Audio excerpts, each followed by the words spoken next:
welcome back to part 3, the final part of today's, this half a week lasting odyssey across Australia into Melbourne. So we're currently about 10 minutes from top of descent into, as I say, Melbourne. So we need to do the arrivals. So, arrivals. Now, the flight plan doesn't actually give us a SID allocation, but I'm going to assume it's a Lizzie 2 Zulu for runway 27. And we'll take the RNAV 27 approach. Okay, we'll execute all of that out.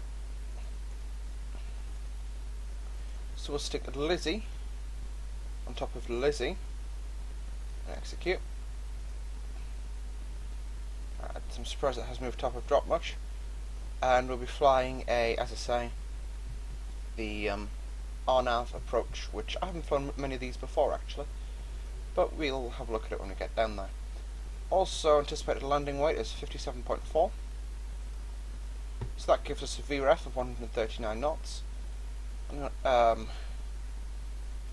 also need the auto brake 2 setting, which gives us about 800 feet of runway spare, which isn't a ton, but it's enough to last us.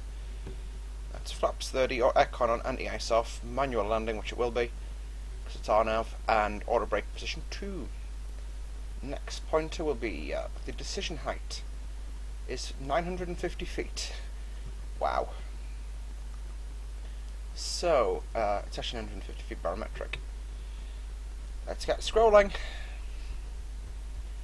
So yeah folks, I had some technical issues during the course of the flight, so I'm kind of glad I cut the video where I did, because shortly thereafter it went downhill.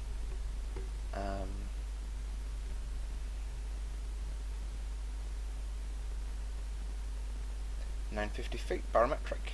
That's that set. So you can see we're looking all the way into there. I pulled the airports up just to make sure I was in the right place. It's almost a straight line from here to Melbourne, really, 160 miles to go. Top of dropping pretty soonish. So we've done that. Bugs are initialised. What we can also do is get the ILS for and actually we'll not get the ILS, but what we will tune is the Melbourne VOR on 114.1 instead of the Alright, that's already in there. I'm impressed actually. Instead of the Canberra VOR, which was tuned previously. And alright, we're already picking up the VOR at 159 DMEs. So it's quite a way to go. So it's 40 miles to top of drop now, about 4 minutes from now. We've done. We can also arm up the speed brake and set the next altitude window as 9,000 feet. Engage VNAV. VNAV's broken itself, which is just amazing. Accelerate us a bit, just because of that. Yeah, the VNAV broke itself. Spot the technical issues. Everything up here. AM checking and rechecking. That's our decision. That's our takeoff height, and the field elevation at Melbourne is 330 feet. So we need to set 325 into here, or 350. Sorry, there we go. That's everything configured. Packs are still on. Seatbelt signs are automatic, but we'll be chiming that shortly to get the passengers to return to their seats. Okay, so approach brief. I'll be pilot flying because you haven't got a set of controls in front of you as you're watching this about a week after I've actually made the flight. We'll be flying into Melbourne, runway 27 on the RNAV approach. Charts are available online, please do feel free to find them. I've got mine from the bag that I've got sitting on my computer over them. Anyway, RNAV 27, so we're approaching the Epping NDB, which I'll install into here, which is 399 kilohertz. No, alright, that's it.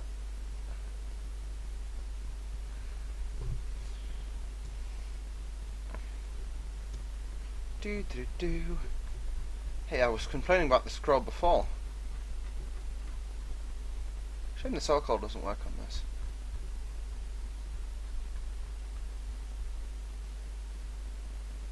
Alright, there we go. 399 straight. So we'll stick the Melbourne VOR on the other side. Melbourne VOR. Melbourne? No, that's strangely American. So we'll swing ADF and VOR. There we go. That's just configured for the arrival now. That's COM3 that's COM3 there, we're not touching that. Yeah, not touching anything else. We've got ADF set up 399, which is the Epping VOR, which is our, sorry, 377, which I'll change, but that's our initial approach fix. So we'll just swing that back over.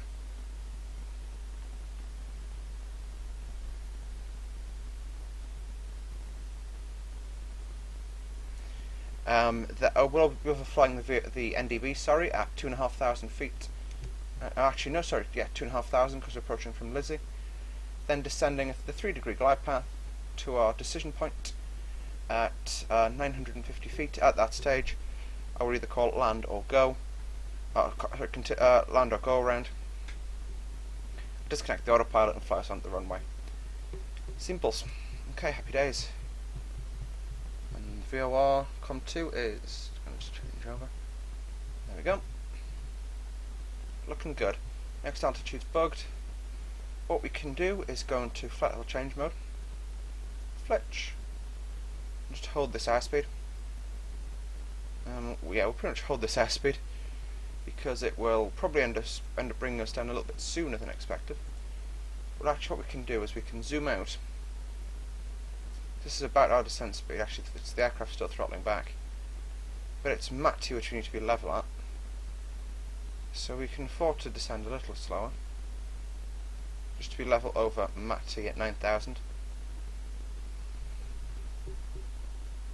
I keep forgetting if B means it's a firm point or not, but we'll soon find out. It's quite a long descent for this airport, seemingly. Because I'm not meant to be on the ground for another 23 minutes. Yes, I love this aircraft from the external views. But yeah. So it's got the... Oh, I thought I switched the logo light on again. That might be the one thing I haven't done. Logo. Yeah, strobe and steady, anti-collision. That's what I was meant to do.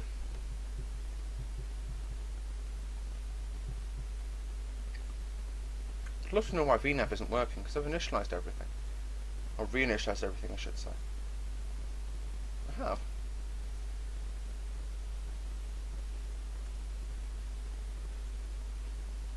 Yeah, 1 gauge climb thrust for this stage of the flight. I've got a 40 knot headwind as well, which is not helping things.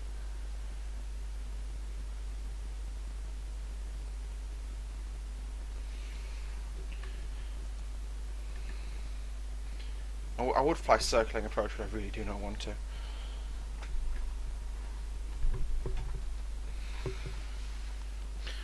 We've also got some benchmark points which we can check ourselves against. We're using Orbex's Melbourne today, which might be enough to OOM the sim, I'm not quite sure. The ground textures look a bit interesting is what I'm going to use. But anyway, let's crack on with the approach. Yeah, we're currently at 2.155 memory usages. So it's entirely plausible we will OOM the sim. So I'm going to stop going to external views. Yeah, we're going to be level just before Mach T, which is absolutely fine because it'll give us the opportunity to knock some airspeed off. So, now that we're descending, what we can do, dropped about 5,000 feet, is say, bing bong, okay, and ladies and gentlemen, this is your captain speaking. Thank you, we're currently we've just started our descent into Melbourne. We do kindly ask that you return to your seats and fasten your seatbelts to enable the cabin crew to prepare for the arrival into Sydney. Melbourne. So we'd like to thank you for flying with Qantas today, and hope to see you on another one of our aircraft in the future.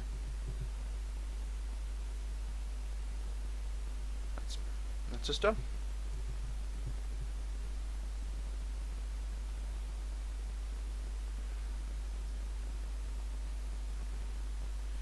Yes, that's the PA done.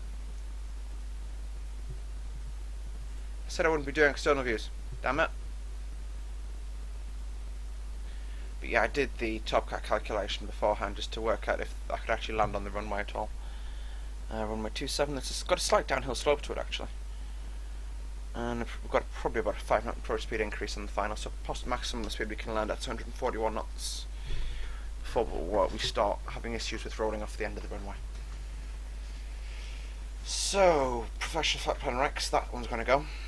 And our VAS rate is dropping by the looks of things. No, it's not. Nothing else can go. No, we need everything else. So anyway, as I say, thanks for tuning in for the third day of our Odyssey across Australia. We haven't shown you much the last 2 days, but the finale should be quite fun. Also, you notice we've got a slightly lower hydraulic quantity than we would like. I don't think that's due to a leak, but that's just due to a generic aircraft. The fluid moves around within the aircraft and sometimes indicates lower or higher than normal.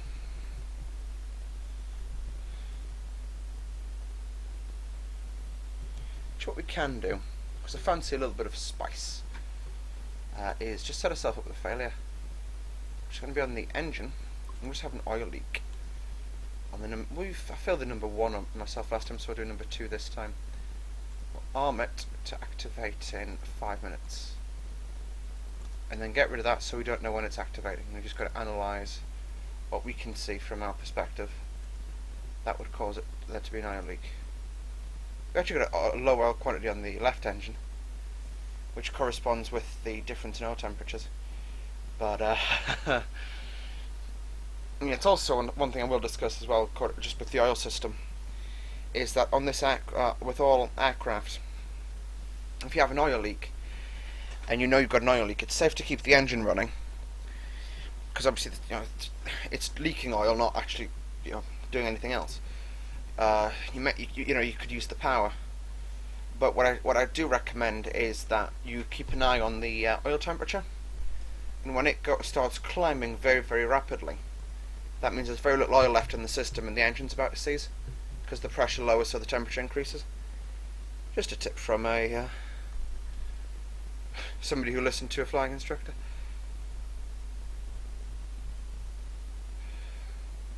Yeah, I'm using the background lighting instead of the floodlights because I don't like the floods in this aircraft.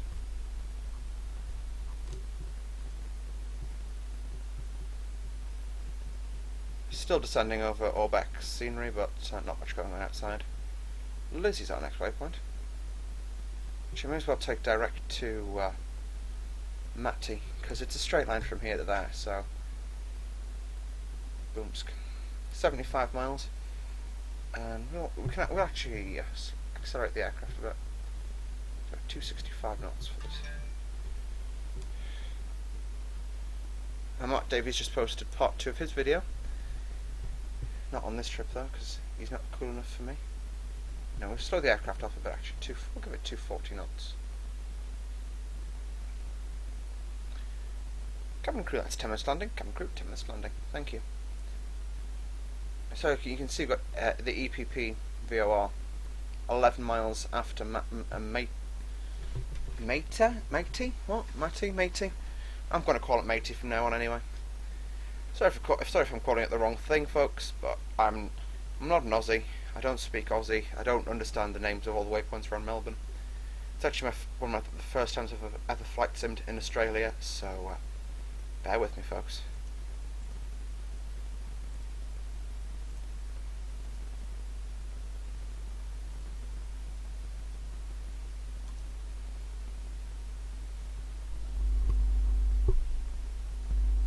It's interesting that when I touch my microphone you get that buzzing sound. Just shows how much electric charge I actually have in my body. Anyway.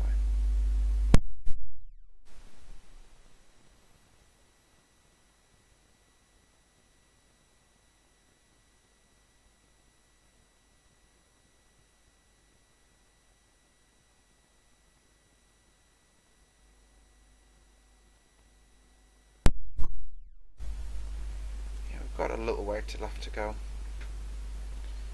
but the waypoints start coming hot and heavy afterwards. I don't dare get rid of the go around, even though it would declutter the screen for me quite significantly. The go around is just to climb straight ahead over towards Emley and then take radar vectors for another approach, which we could do ourselves really, so actually let's get rid of it.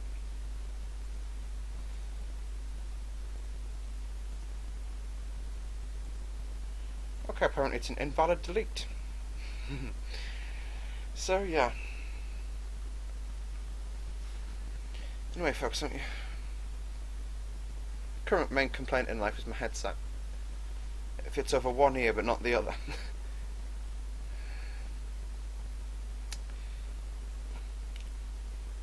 So we've just got coming from Naba, which we overflew at flight level 343 about 8 minutes ago. We're going to be approaching Matey in about 11 minutes from now, which is about right. We should be descending a little. Actually, we'll be fine in the descent because we'll catch. See, the VNAV profile's running away from us, but I can see from this that we're going to be at 9,000 right bang on time. So don't know why it's doing that. We could also do the descent forecast. So transition altitude is 10,000 as discussed, and I'm not going to stick the winds in because I don't actually want to bother to go back into the sim into PFBX to pull them out. The sim's getting no closer to an OOM. We're currently at 2.1 gigabytes of VAS usage. Of the 8 gig that's in my computer. 77 miles, we're into single figures now. Roughly the same as the DME ranges. Haven't got the ADF yet. The ADF will come online very shortly. But EP's our final approach fix at 2,500 feet. Well, we may as well scroll that in now actually. And just FLCH all the way down to that. 2,500 is actually not that far from EP. So I'm actually quite happy with the arrival profile. And EP's when we really need to stand on the brakes to get a overflight at 185 knots. Yeah, I think B is a flexible restriction, and A is a firm restriction.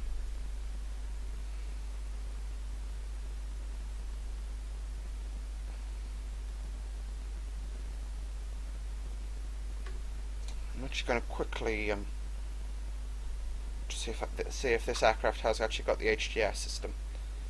Yeah, the Melbourne. We'll check if they've got a new weather update for us. No, they don't. Oh, do they?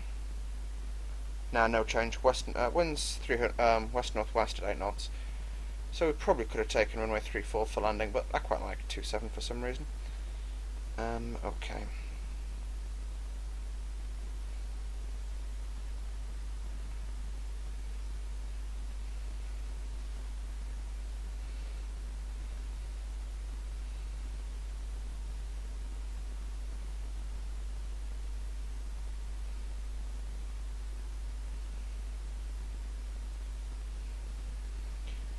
Okay, sorry about the buzzing sound. For those of you using high quality headsets, you'll hear it. It's because I've got a knackered mic.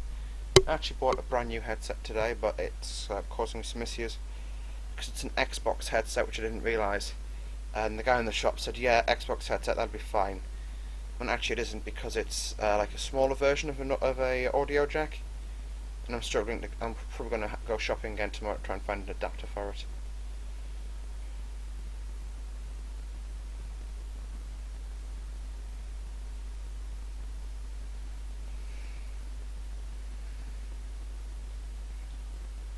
So actually on this approach the HGS system would look really quite nice and be quite handy.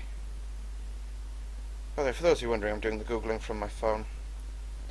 Yes, it does have HGS. Well, some of them do by the looks of things, not all of them. But I think the newer ones do, which is brilliant. HGS is now a fair game. Oh, I love flying. Doing this sort of flying. So yeah, we did the approach brief. Can't really do anything until we get lower. Route date. So we should be on the ground 15 minutes from now. I don't know why, but this flight seems to just be dragging really badly. Yeah, spoilers. Well, we can arm the speed brake. Alright, it's armed now already. Yeah, it's just a very nice ambiance in the flight deck right now. So I love what just when the cages are backlit and that's the only light that's coming away from them. Oops. Please don't overforce autopilot. No. You have. I will change. For some reason it decided to enable the mouse yoke for me doing that. So yeah. We also switch these are the caution lights on to dim. Just because it's quite late at night, and we want to have the best night vision possible. So 17,000 not high enough for landing lights yet. QNH was 1031, so we'll book that in. Hopefully Active Sky Next has actually got the QNH right this time around. Still 40 miles to Matty, so or matey. I don't even know what to call it anymore.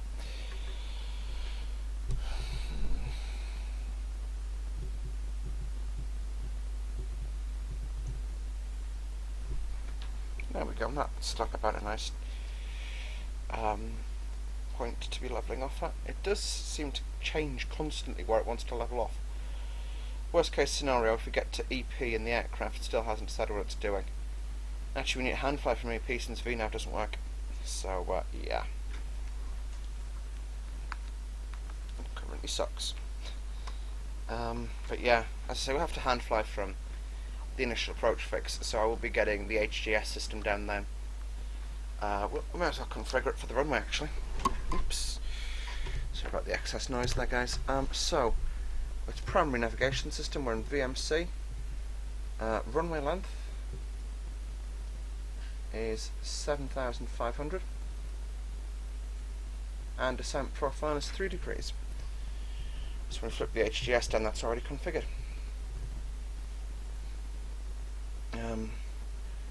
Flaps 30 is still the same speed. What's our anticipated landing fuel? 2.1. Not burning much fuel in the descent then. But yeah. What we'll do is, this is the area where we're starting to get quite busy because we're on the star now. So I'll take landing lights, turn off lights, taxi lights remain off, those remain off, ignitions we can switch those to continuous now. All that lighting remains on, and the wing lights. I've seen some 737s leaving, because I spent the weekend at my local airport watching aircraft take off and land, and I noticed a lot of the 737s had their wing lights on, and in these sorts of conditions, in the evening, it's actually quite a good idea, because if you've got, let's say, fluid leaking from your engine, or something like that, the passengers will notice it and tell the cabin crew, and they can then inform you. Also, it looks like the oil quantity in the right-hand engine seems to have gone down a bit. P.S. I know why. Temperature's raised itself up a bit too. We'll see how that changes. It's dropping already still. I think we might make it in without having to shut the engine down, but we will have to get the cleanup crew to come in and check the runway for oil. But we are coming into a runway that's going to be closing in about the next 20 minutes for the night. So, because even though it's only 20 to 6 local time, it's actually about 2:30 in the morning local time, and the airport closes in about 20-30 minutes. So, yeah, happy days, folks. Oh, happy days. Ooh. And I'm frankly not in the mood for a single engine landing. Not today. Thank you. What I will do, however, is start the APU up, because I'm going to be pretty busy when we land in Melbourne. Continuous. VNAV works now. Yay! Okay, we're a bit of a profile, so spoilers can come out. Next up, VNAV works, so we can actually fly the approach now. I don't understand why it didn't work before.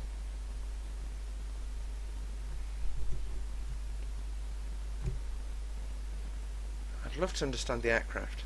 I am just getting it to follow the VNAV profile, by the way. This isn't me doing anything. VNAV, for some reason, didn't work. Now it does work. Not that I'm complaining.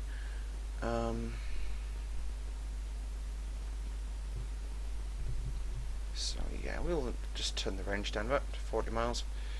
You can see the extended centre line there, just passing EP, P, Epping. The NDB pointer should be on pretty shortly for Epping.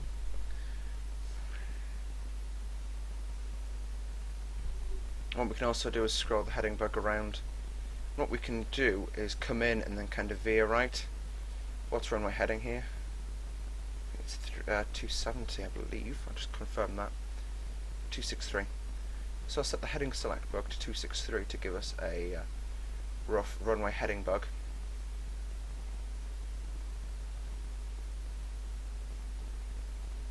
Seven 500. Auto brake position 2. It jumped back to position 1. Good job you caught that. That should be off. Again, I had to restart the thing. Oil quantity is dropping on the right hand quite rapidly. We'll be down before it gets to a dangerous level. But okay, we've passed transition altitude. So 1031. QNH was right. Okay, landing lights, we already triggered those. That's on. That's started. APU bleed can stay off because we've calculated that we can do the landing without bleed. Bing bong. Cabin crew, please take your seats. Okay, so we've got the cabin crew to take their seats a little bit sooner, just because it's going to be quite a bumpy arrival, I think.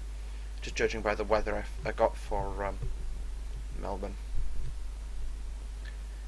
And I'm going to apologise now if the sim freezes, but you know why it did. Overwhelming, near enough. Because flight Tampa, Sydney's pretty heavy on VAS. We're at 2.2 gigahertz, 2.2 gigabytes of VAS usage used now.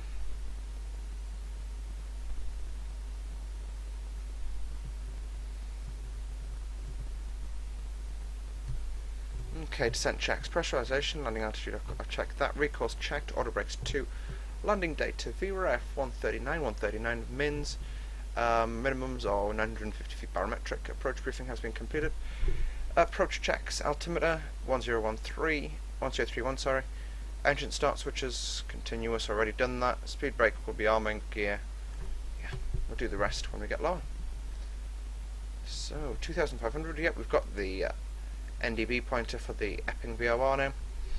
I'll pull the range bug down to 20, just to give us a better overall situational awareness. I'm kind of tempted to actually, no, there's no point in us doing that. But we are at the point of now bringing HGS down. Zoom. You can see what HGS is designed to do. It's basically a heads-up display from fighter jet, stuck in a 7.3. Gives you all the vital flight data and a flight path vector to fly by. We're still flying eyes in for most of the trip though, so it's designed to let you fly IFR whilst looking out the window basically. Very handy if you're the only guy in the aircraft, because the other guy has had a medical issue or something like that. But yeah, I'm really quite annoyed with this headset because it's a really nice one. It's Turtle Beach, my favourite, and they're my favourite headset manufacturer, everything like that. But no, it just wasn't to be. Oops, that was the Turtle Beach just hitting the microphone. Probably going to have to try and get my hands on yet another Turtle Beach headset. If any of you want an Xbox 360 Turtle Beach headset, it's unsealed but not never used. I don't think it's actually been on my head yet. And you're not getting the Turtle Beach sticker because I want it. Because I'm genuinely a massive fan of Turtle Beach for some reason. Oops, VNav should be descending already. No, LNav can stay in. VNav, recycle it. Tends to help for some reason. Speed brake's still up, that's why we've had such a high nose, high attitude. Look, I don't even know this anymore. 2,500 feet. Yeah, we're going to make that. Spotter's right. Yeah, we're going to overfly Epping at quite high speed. We'll just hit Epping as our next waypoint.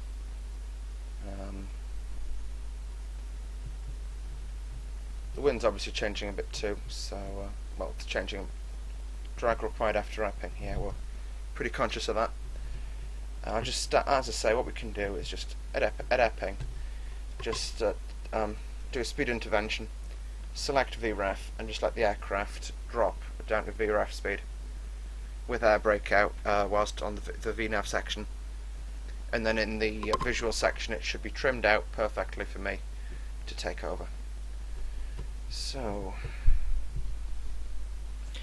also this video will be uploaded online even if I do get an OOM in the next 5 minutes, so sorry if you don't get a landing from this. I'm actually going to switch the noise on just to see if I can get a... No, there's no bing bing of an imminent OOM, so yeah, it's Melbourne, Australia's second city. Well, I don't know if I'll probably get people shouting at me for calling it that, but oh well. You can't please everyone. Yeah, I'm actually quite pleased though, because Qantas seem to be one of the only companies in the world who end up using the HGS and the 737-800 series that they have. I'll just go back and quickly do another weather check at Melbourne. No changes as far as that's concerned. QNH has gone up slightly though. Not in the sim, it hasn't. Apparently it's 1032 in the real world. And temperature on the ground is 8 degrees, which again's changed a bit compared to the sim. But I think that has got a lot to do with our speed still.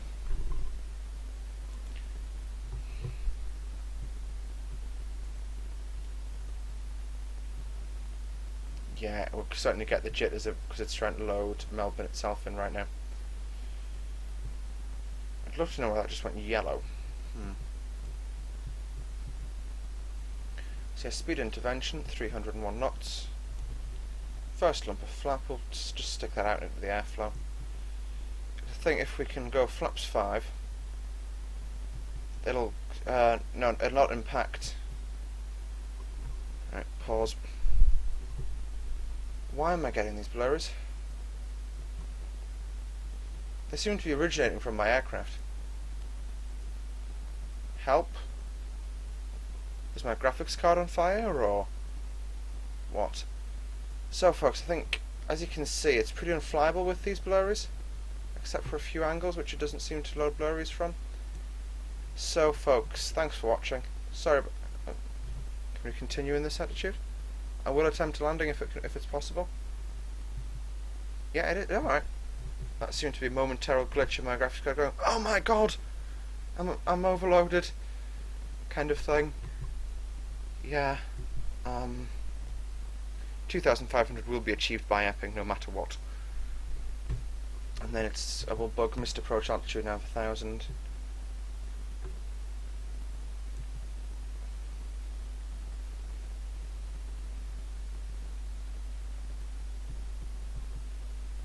You can just about make out the aerodrome over there in the distance.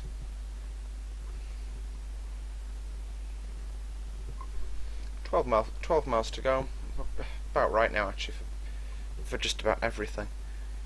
Okay, I'm now gonna just take spoilers out. Hopefully, there we go. Spoilers have been retracted, and airspeed goes back to 139 knots. Was the agreed VREF speed. Why doesn't this aircraft just descend as per bloody VNAV? Sorry, I'm getting a bit annoyed now, guys, because it's just doing anything it wants to. Actually, you know, I don't fancy it today. But anyway, we'll be 2,500 by epping. Or I'll be having the aeroplane for breakfast. Yeah, it's 2.7. Whoa, a little bit of a wind. Chop and change, chop and change. Alright, still 2.2 gigabytes memory usage. 3 being obviously our limit in FSX.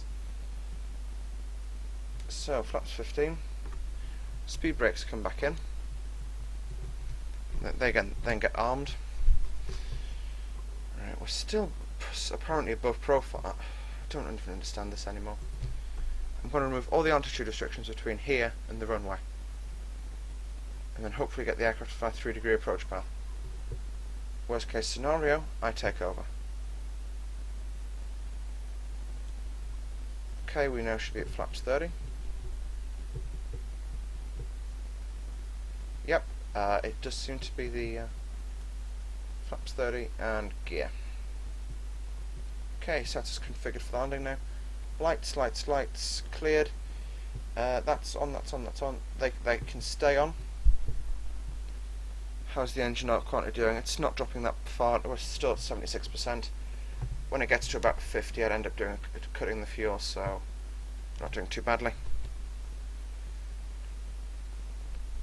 Okay. Ooh, what's such a stressful flight, this.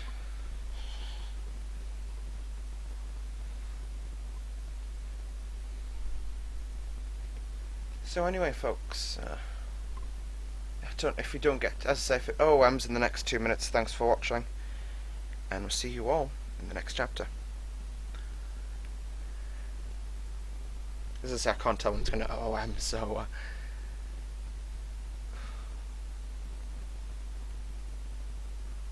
1,800 feet. We've got a little way to go until I have to disconnect and take over.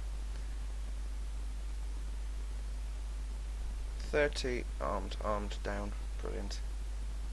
I'm happy.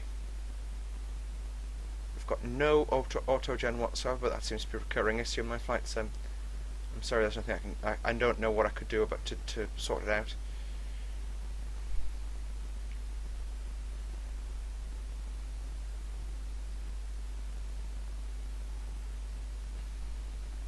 Wind's increased a bit. It's only 8 knots on the field apparently.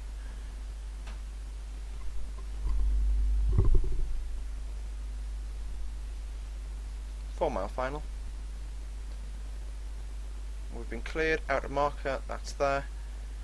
Flashing rather brightly. 1,000 feet above that field, above ground elevation. So, gripping the control column firmly.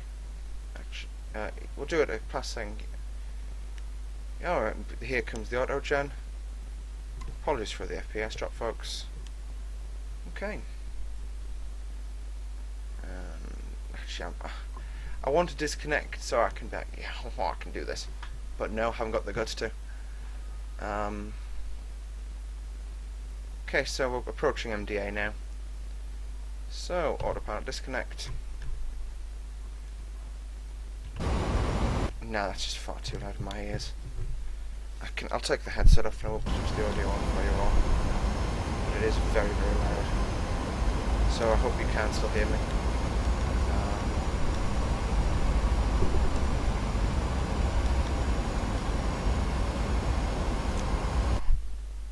Blur is appearing again.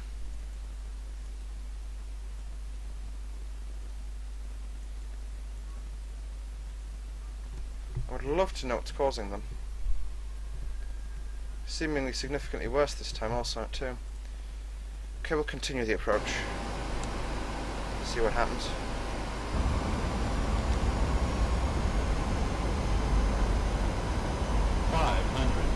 If you don't lose them by 200, I'm going to go, Mr. Approach. Or cut the video, one of the two. It's absolutely nothing's helping this time around.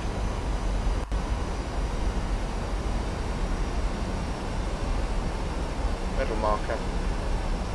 200 feet fast approaching.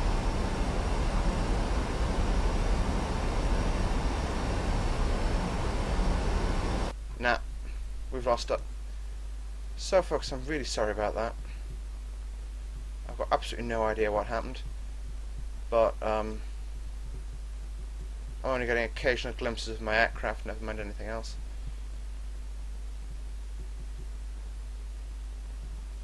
So, yeah folks, sorry about the ending.